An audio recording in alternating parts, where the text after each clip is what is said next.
Here we are. Today we're going to be going over a discussion of the Canon casting process, how it's similar to the Bell founding process, and how it's a little bit different. And then, along with some of the things that can go wrong with this one, we have a couple more examples of things that can go wrong, and how this can be kind of a dangerous thing. It requires a lot of specialized expertise in order to do it well. All right, so let's go ahead with that one. Okay, so this setup, it's very similar to what we saw with the bell. What we have is a wooden hand lathe here, and you know we'll see that they're gonna put the core on it. The one thing to notice is I think this is a little bit better in terms of a hand crank for the lathe. And you'll see that the clay they use it's significantly, I don't know, I want to say it's finer, and it's going to give you a more precise model and a more precise mold for both of those things. So I think they don't want to be touching it and touching the Canon or the model to spin it. They want to have an external way to spin it. So that's one thing to note there. So this is what we sort of look like, or the thing we're seeing in the first video. And what this is hopefully you figure this out. This is a model of sort of the outer portion of the Canon. Okay, so we want to get this outer portion of the Canon to look as, you know, to be as precise as possible, look as much like the actual Canon we're trying to replicate. And it looks something like this.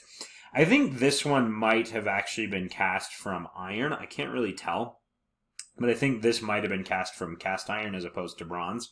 I believe the Canon will see, this was the thing that I believe they made the model based off of, but the Canon will see is going to be cast from bronze. So, just like with the bell, the very first step in making the core is to put some rope down. Now we'll notice this is more symmetric than it was with the bell, so we want to have that entire thing be set and be good to go. And we'll also notice that we're still using rope again. That will eventually help them get the hand lathe out of the center of the mold. But we're not so much worried about the inner portion of the core, and that is actually going to be something that they'll have to worry about. One, it'll be smaller than it was with the bell, but two, it'll also need to be a fair bit more precise. So we'll see that inner bit of the core sort of being separately included when we see the casting process.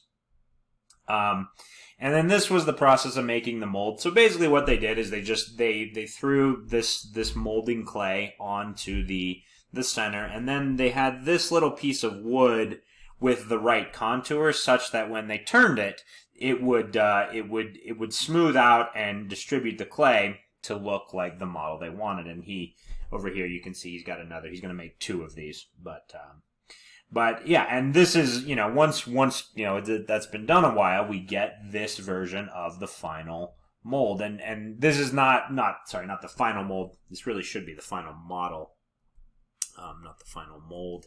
But this is the model that will eventually be removed once we've got the mold formed around it. So that's a little bit difficult to see what's happening and why. But basically, the parallel here, what this is a parallel to in the bell making process, this is a parallel to the wax bell. And it's a little weird because you might think it's more of a parallel to the core, but it's really more like the wax bell. And basically, what we're going to see is it will be removed before the Canon is actually cast. So the next step, hopefully you got that this was wax mixed with soot, mixed it with soot to make it black, so they can see that they fully coated the model. And this is why I say this is similar to the wax bell. So instead of just making the whole model out of wax, it probably would have been a little bit too hard to make it as precise as they wanted.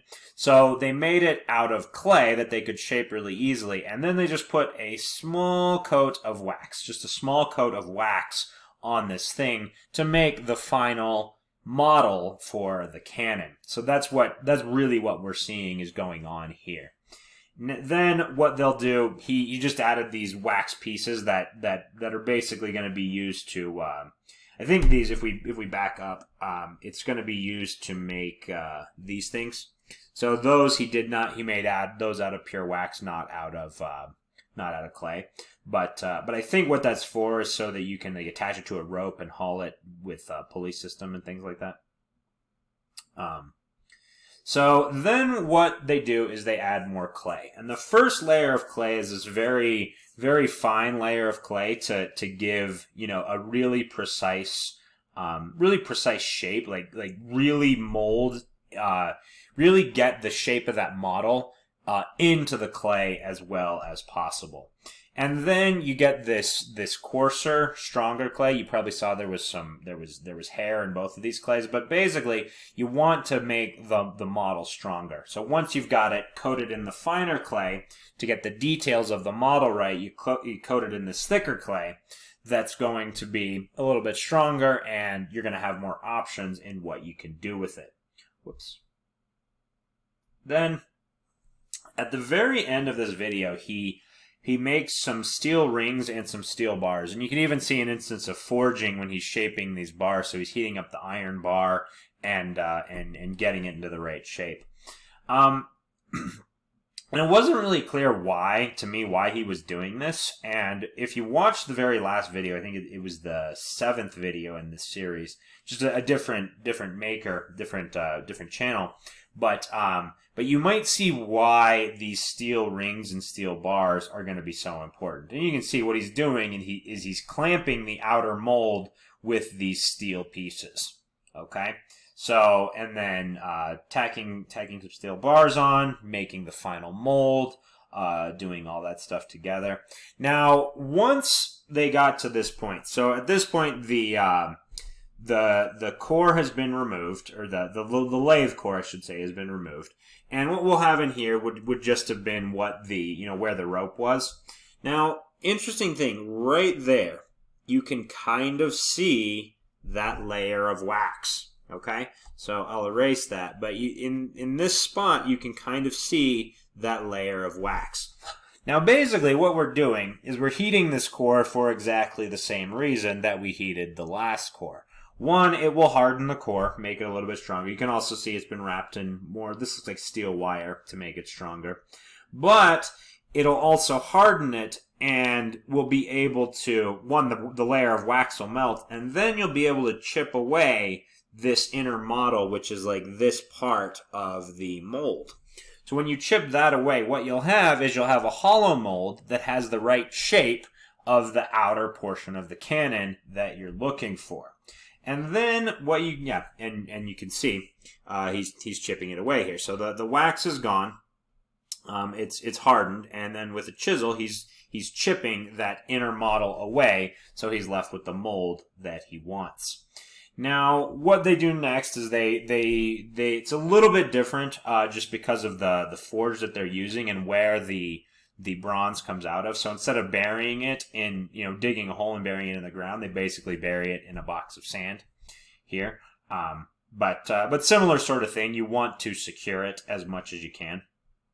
And then you pour the molten bronze into it.